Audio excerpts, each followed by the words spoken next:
ইরানের হয়ে গুপ্তচর বৃত্তির অভিযোগে ইসরায়েলের দুই সেনা গ্রেপ্তার হয়েছে। অর্থের বিনিময়ে ইরানের হয়ে গুপ্তচর বৃদ্ধির অভিযোগে ইসরায়েলি বাহিনীর দুই সদস্যকে গ্রেপ্তার করা হয়েছে। দেশটির পুলিশ এবং শিন বেট সিকিউরিটি সার্ভিস সোমবার 27 জানুয়ারি এ তথ্য জানিয়েছে। খবর টাইমস অফ ইসরায়েলের। এক বিবৃতিতে পুলিশ জানিয়েছে, প্রধান সন্দেহভাজন 21 বছর বয়সী ইউরি এলিয়াস ফব সামরিক বাহিনীর আয়রন ডোম ইউনিটে কর্মরত ছিলেন। তিনি ক্ষেপণাস্ত্র প্রতিরক্ষা প্রযুক্তি সম্পর্কে অত্যন্ত সংবেদনশীল তথ্য ইরানিদের কাছে পাচার করেছেন।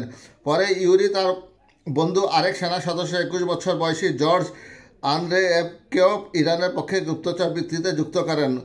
ওয়াইনেট নিউজ সাইট জানিয়েছে, ইউরি এলিয়াস ভব ইরানি এজেন্টদের কাছ থেকে $2,500 পেয়েছেন, আর আন্দ্রেয়েসভ পেয়েছেন মাত্র $50। ইসরায়েলি মিডিয়া জানিয়েছে, এলিয়াস ফব প্রাথমিকভাবে ইরানি এজেন্টদের সঙ্গে যোগাযোগ করেছিলেন। তিনি অর্থ উপার্জনের উপায় খুঁজতে গিয়ে উপায় বের করেন।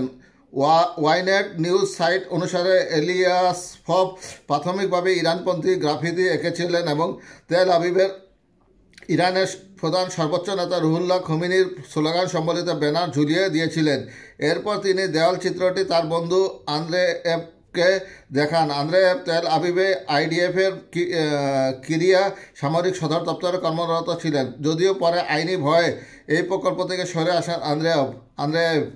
2 বছর পরে ইরানের গোয়েন্দারা অর্থের বিনিময়ে সাধারণ ইসরায়েলিদের গুপ্তচর হিসেবে নিয়োগের প্রচেষ্টা জোরদার করেছে। গত ডিসেম্বরে ইরানের পক্ষে গুপ্তচর বৃত্তির অভিযোগে প্রায় 30 জন ইসরায়েলিকে গ্রেপ্তার করে পুলিশ, যাদের বেশিরভাগই ইহুদি নাগরিক।